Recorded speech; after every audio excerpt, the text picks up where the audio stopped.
Me today, my name is Ann-Adeva and I am Black. Welcome back to my YouTube channel slash podcast slash unpopular opinion. So on this podcast today, you guessed it probably from the previous podcast because I'm a very predictable hun. So we are going to be talking about parentification of Black girls in African households. So I'm talking about African households because this is the perspective that I have. This is my POV. Uyantola. So I can't speak for an American household or an African American household because I'm not from there. Okay. So I'm just going to talk about the African perspective, most specifically the Namibian perspective, because also in Africa we do have different cultural backgrounds and just different traditions and familial structures, if I may say. So in Namibia, I'm just gonna give you like a background. It's like mostly single mother households, and if not, the fathers are not really like emotionally present in the whole child rearing, child raising vibes. So we're going to talk about parentification today, and I don't know, I feel like maybe we should just make this a little bit technical for a little while before I start giving you the tea and my sad life story So let's get into it. So the definition of parentification basically just means, right, according to the Googles, it means it occurs when parents look to their children for emotional and or practical support rather than providing it. Hence, the child becomes the caregiver. As a result, parentified children are forced to assume adult responsibilities and behaviors before they are ready to do so.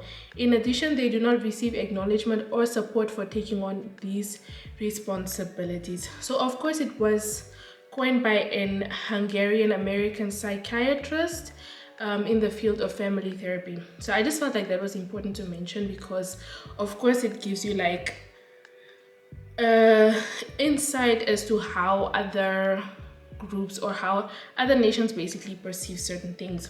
So if you wonder, like, okay, still the definition, I'm not getting it. So I'm just gonna give you like examples.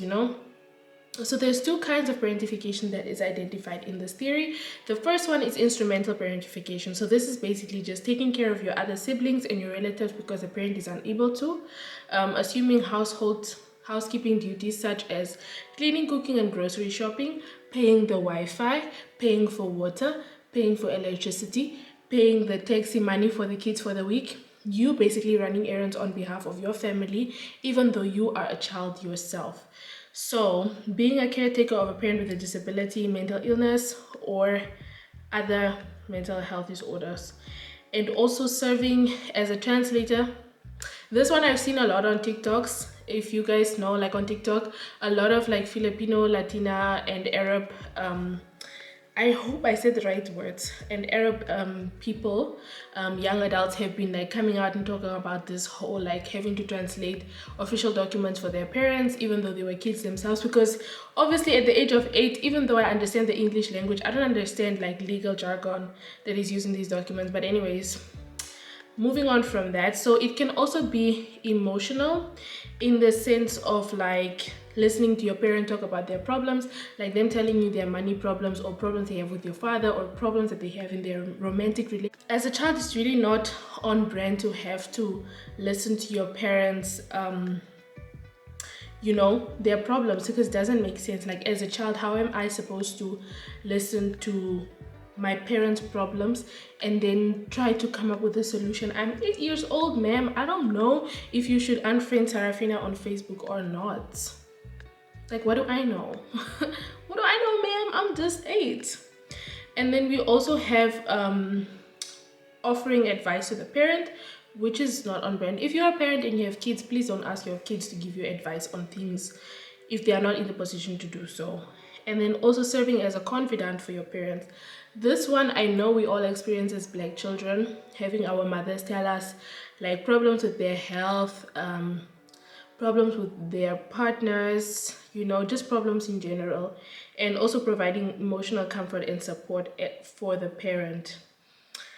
So the reasons for this can be many reasons. It can be like alcohol or substance abuse, or it can also be if the person is disabled or they have a serious mental health condition. Like I know a friend of mine in high school, she had a mom who had experienced a stroke and was paralyzed, so she had to like take care of her mother in that case, because if you know, in Namibia there's not a lot. Hiring someone to take care of your parent who is disabled is quite expensive, and not everybody can afford that. And also if they've experienced neglect or abuse as a child, or if the parent suffers from a mental illness. So this parentification can also be described as a form of trauma, because this parental neglect and abuse sometimes is really extreme in certain cases, because it can produce short and long-term impacts on the child's life and well-being. And the earlier the parentification begins, the more negative the consequences for the parentified child. So I say this to say that I experienced parentification as well as a firstborn Black African Namibian woman. But for me, it was a little different, if I can say, because we grew up like 5 kids in our household. So I had an older sister. I have, lol, she's still alive. I have an older sister, right? So it was like in order of hierarchy, right? My mom, my sister, then me, and then my younger sister, and then then my brother, and then my younger sister, and then the baby, who's also a girl. So it was the 5 of us, right? But this sister of mine was responsible for all these things. Like she was responsible for our laundry, ironing our uniforms, washing our uniforms, making lunch boxes, making lunch, making dinner when my mom was at university, or she would come home late from work. What else did she have to do? Pay the water, pay the electricity, pay the Wi-Fi, set up Wi-Fi and stuff like that. Like she'd have to go with my mom's ID and then, do the things. And for me, when I grew up, like I understood that my mom wasn't deliberately making us do stuff like this or requesting us to do stuff, because we were also not forced to do it. It wasn't like she was like, either you go pay this Wi-Fi or we won't have Wi-Fi for the month. No, it was more like, I have to go to work today. Please take the 300 and give it to the cleaner at the end of the shift. Count the money before you give it to her. Give it to her in her hands and tell her thank you. And then, let me know that you've given her the money so I know that she has been paid. All this stuff, Or like, okay, the mechanic is coming to check the car. I have to go to work. Here's the money for the mechanic. Only give him this much money. If he asks you for more money, tell him to call me, blah, blah, blah, blah. You know what I mean? So it was like a thing of, my mom was a single mom and we were all working as a team and we all had tasks, okay? So it wasn't like my sister had to do everything. We all did what we could at our age. So for instance, if my sister was responsible for making the dinner, then we were responsible for washing the dishes and cleaning our rooms, or as much as we could clean, like folding our clothes, packing them away, making our beds, stuff like that. So it wasn't like so yeah. But for me, when my sister, so it was like my older sister, right? And then it was the 4 of us now as a group, basically, before let me say the 3 of us, before my youngest sister was born. So it was the 3 of us and we were very close, and we were basically under her authority. So we would have to listen to her. She would make sure we listen to the rules of the house and all that stuff. And as time went by, of course, she grew up now. She finished her university, she moved out. She ended up moving to a different town. So then, of course, it was like, now I have to step in and be the new her.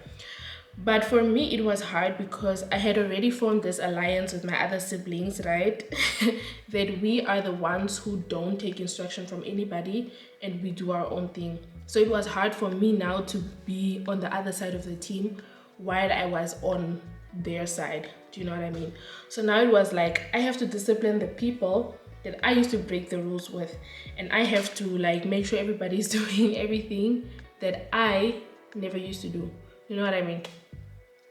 So anyways, fast forward, I realized when I started going to therapy, I I remember in the first session I was crying my eyes out. Yo guys, I was crying, like I was crying in a way that I've never cried before in my life.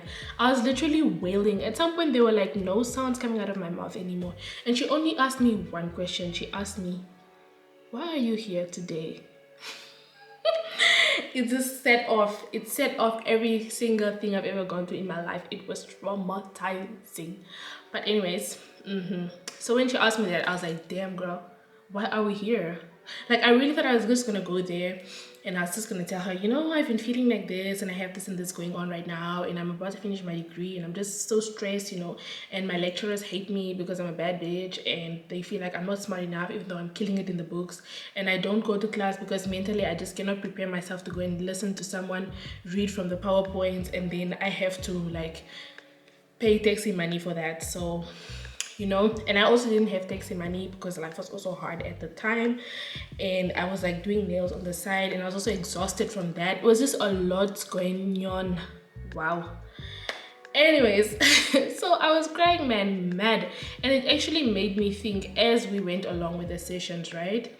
It made me think of the experiences that my other friends also had to go through by being the firstborns in their family. And even if you weren't the firstborn, I realized like even if you were the only girl in the family, you had to do these caretaking tasks and fulfill these responsibilities, because daar was niemand anders wat dit kon gedoen het, because also in our cultures men are not expected to be responsible for anything. So phew, I said that. I said it with my chest. I said what I said, and I'm not apologizing for it. But anyways,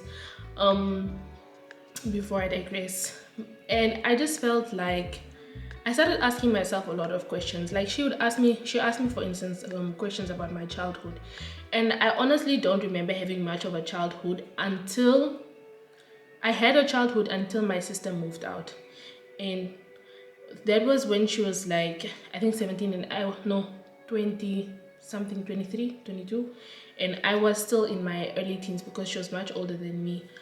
So it was like I felt like I didn't have like a teenage experience, and I feel like for other kids, like imagine if my older sister wasn't there. Obviously I'll be doing these things since I was younger, and she was like, I was born when she was 4 years old, so she didn't have a childhood. Because I remember my mom telling me stories of like how as a 4-year-old she also used to take care of me, like changing my diaper and stuff like that. And as even when I went to primary school, we went to the same primary school, and my sister was responsible for me at the primary school. Like she would have to come get me after school, bring me my lunch money, show me how to do everything at the school, sometimes stand in for my mom, like at parents meetings, or if my parents needed to talk to someone from home, then she would assume the position because she's my older sister.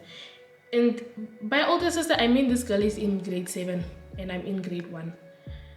So you know, it's really not that big of a difference. Like she's also a child, what does she know about anything, you know?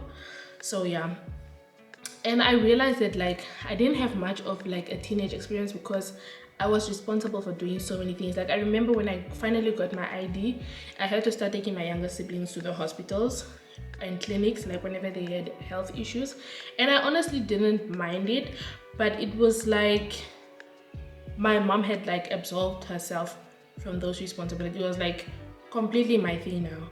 If people had to go to the doctor, like she would even tell my siblings, like, call Marano and ask her to take you to the doctor. Call her and tell her to do this and that. And then she would text me and be like, I'm going to e-wallet you the money now to go take them to the hospital and, you know, all that stuff. And it was like, okay, I thought I was just like, staying. Now this is actually my job. Like, why? You know what I mean? So it was quite stressful, to be honest. It was quite the task. It was not easy, I'm not going to lie. So I had to do all these things for my siblings, and it was like, now when I realized that when I was growing up, I became very impatient with people, because I would be like, why can't you just learn this? You know, why can't you just do this? Why can't you just do that? Like, you know, why can't you just start being responsible or whatever? Like, I kid you not, I had to like make sure everybody had like their birth certificates and things like that. And for me, I feel as I grew up, it was hard for me to deal with responsibilities in my adulthood because I always had to be responsible for other people's things. So I would avoid being responsible for things that I didn't need to be responsible for. And I feel like that created like a little gap in my growth as an adult, because I feel like also as an African girl, if you are parentified so much, I feel like also, as I've seen on TikTok and Instagram, a lot of women who have been in this situation talk about how they don't want to have kids anymore, or how they don't want to be in relationships because they just don't want any responsibility anymore. Like they just don't want to be responsible for anything. They don't want any commitment to anything because they've been doing things like this in the long run. And I feel like also to an extent, I found myself holding on to my youth a lot. Like I would be going out and stuff like that, just like trying to do everything that I can to remind myself that I'm still young, you know, like not being responsible, taking chances on things. Like if I know that this thing is due today, I'm gonna like do it at the last minute because I just want to keep having this opportunity to be irresponsible and to be childish, you know. And I realized that I was also scared of commitment and of responsibility in every other area of my life. And I also started feeling very early feelings of failure, because these feelings of failure were associated with me being unable to do things when I was a child. Like if I would go pay the Wi-Fi, for instance, and they ask me, where's this document? And I don't know what this document means, you know, and you know Namibia doesn't have the best customer service. So now these people are rude and they are being mean to me because ek het nog nie hierdie papier gebring nie. Maar ek weet nie dat hierdie papier moet gebring word nie, van ek is ook net 15 jaar oud, meme. I don't know what's going on here. Okay, I'm 17. I don't know anything about this, you know. So it's just like I would feel like when I make a mistake, because even an adult makes a mistake, right? There's more pressure on the adult because you should know certain things. Do you know what I mean? And you're also in the position to educate yourself. But as a child, if you make adult mistakes, it's harder because you now feel like I'm a failure. Or if you do fail at something, it feels even worse than it would if you were like just treated like a child. Because if a child falls, you're just like, oh my gosh, I'm so sorry, are you okay, please get up, you know. But if an adult falls, it's like a little funny, and then you help, like, are you okay, get up, you know. And then people would say things like, you know, be careful next time, maybe don't wear such high heels or whatever. It wouldn't just be like normal for this person to fall or whatever. Do you know what I mean? So yeah. And then also I feel like the parent-child dynamics, it becomes very complicated because there's just this, because there's now this like strange responsibility assigned to your child. Like as a parent, you're in the position of power basically in the relationship, and now when you assign adult responsibilities to your child, it becomes much harder for them to do any kind of like things that children would normally do, because now I have to be conscious of the fact that I have to consider all these other things whenever I'm making decisions for my own self. And even when you do leave the house as an adult, you still feel some sort of responsibility over your siblings, and it doesn't get easier if your parents are now calling you when your siblings are doing something wrong, or when they can't get through to them, or when they have some kind of issue with your siblings. Then now jy word nou in die storie ingetek en gesê, ja, ken jy wat maak jou broer, en ken jy jou broer is besig met dit, en jou sister maak daai, en ek ken nie wat maak met hierdie kinders nie. And it's just like you kind of start feeling guilty in a sense, because you felt like you were always there to help her, and now that you're not there anymore, it also affects your sibling dynamics, because now you start feeling like, especially for me in my case, I just want to also say that like I'm totally fine now, and I don't hold any resentment towards anybody, because I really understand that everybody was just going through everything, and it's a lot when you're trying to raise. Like for me, I really understand my situation, for instance, because I now as an adult cannot raise 5 kids all by myself. I don't even know where I would start. I can't even when I had my cat Mega, it was very hard for me to do anything because I was always like thinking about my cat, like, oh, I have to buy food now, and if I go out today I need to save $50 in case something happens. I even had a savings account where I put money in case he needs to go to the vet, because I was already aware that, like, these things are expensive, and my cat did have to go to the vet 3 times, even got operated, and it felt like a lot of responsibility. And I couldn't imagine if I had 5 cats. How was I gonna do it if I was struggling with this one that I had? You know what I mean? And I honestly really don't like hold anyone at fault or whatever, because I really understand, like, life was very hard for us when we were growing up, and I don't even feel like it's anybody's business for me to talk about that stories, but I'm just saying, like, just before I say what I want to say now, it kind of also made me grow some sort of like resentment to an extent to my siblings, because I was like, you guys are like always relaxing and you don't have to do anything for anybody, like you just have to do your chores, you don't have to go and pay the Wi-Fi, and you don't have to go pay the electricity, and you don't have to go pay the water, and like I have to go from the hostel to go do this and that because now I'm 18 and I have an ID, so I can do even more than I could before I had an ID. So it was like, and then I also would feel like, now all of us are the same age, why am I still the only one that has to do XYZ? Like, why doesn't everybody else now get these parentified responsibilities or adult responsibilities that I still have to do now at my age? Do you know what I mean? Like, if we are now all of legal age, why do I still have to do XYZ? And also, one of the things that really helped me to overcome this whole thing is just the fact that I started talking to my siblings more about how I feel. Like, I started telling my siblings, for instance, like, no, I feel like our relationship with our mom is like completely different. I feel like I have to do XYZ, and I feel like you guys only have to do this little bit, but I have more responsibilities than you do, and so after I told them this, it was easier for them to like empathize with me. And I remember even like my sister was saying one day, like, I kind of feel like you don't live a life of your own. I feel like you always think about us, or you think about like taking care of us, and I wonder sometimes, like, do you even take care of yourself the way that you take care of us? And that for me was like a sign for me to start taking care of myself and start being a little bit more selfish in what I can and cannot do for other people. And that's why I started having less friends. That's why I started posting on social media so much. That's why I started my podcast, and I started investing in like vlogging and creating content and starting the YouTube channel that everybody has been asking me to create for years. I just really became adamant and intentional about living my life for myself. I started buying myself clothes and shoes, and these were things that I would never do for myself, because I'd always be like, what if my sibling needs something? What if I need to do whatever, Or I would buy myself stuff, but I would buy a little and save the rest, because in case anything happens, then I have something to give to the next person.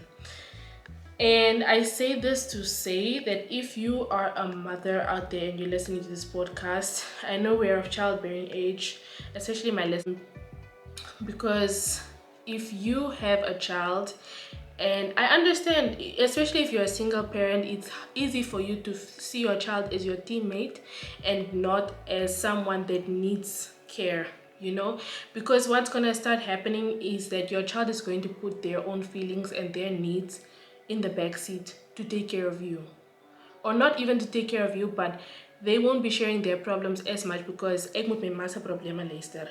So as ek my ma my probleme luister, like, hoe kan ek nou vir my ma my probleme sê as sy nou vir my gesê het ons sal miskien nie krag hê hierdie maand nie, of sy ken nie hoe sal ons volgende week eet nie, of die werk sal moet vir haar fire, of I don't know, whatever problems, like, how do I come to you as my parent to confide in you when you just told me your problems? It's just like, imagine having a friend and she comes to you and she's like, yeah, I'm about to break up with my boyfriend of 5 years, and I don't know where I'm gonna live because I don't have any job, and my boyfriend was taking care of me the past 5 years that we've been together.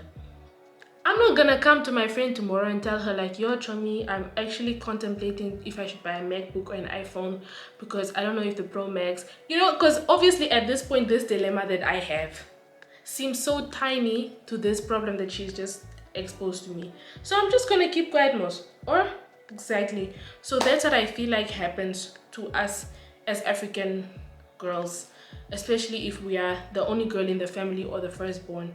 We just minimize our own problems and we diminish our own struggles, and we become people who don't confide in other people. We become people who don't know how to ask for help, even though we are literally struggling. Okay, I had to say it like that. Literally struggling, because we are struggling. Okay, it's hard out here. And if you know any firstborns, if you are a younger sibling of a firstborn daughter, try and talk to her and see where she's coming from and see how you can help her in her situation, because not all of us are aware of the lives we live, and not all of us are aware of the struggles that we go through. And talking to someone makes it so much easier, and it really validates you as a person, because now you know that you're not so alone and someone else is willing to understand what you're going through and empathize with you, you know. So yes, with that being said, if you have kids and you feel like you need a lot of support, try to get support from other adults, you know, because it takes a village to raise a child. That's literally where the saying comes from. Try to confide in other adults about your things instead of kids. Try to confide in a therapist about your problems, because this therapist can also help you guide yourself and help to guide you take care of your child. Why my English bundles are depleting. I think it's time to end this. But you know what I mean, because this professional can now help you take care of yourself, teach you how to take care of yourself and your kids, because your children are called what?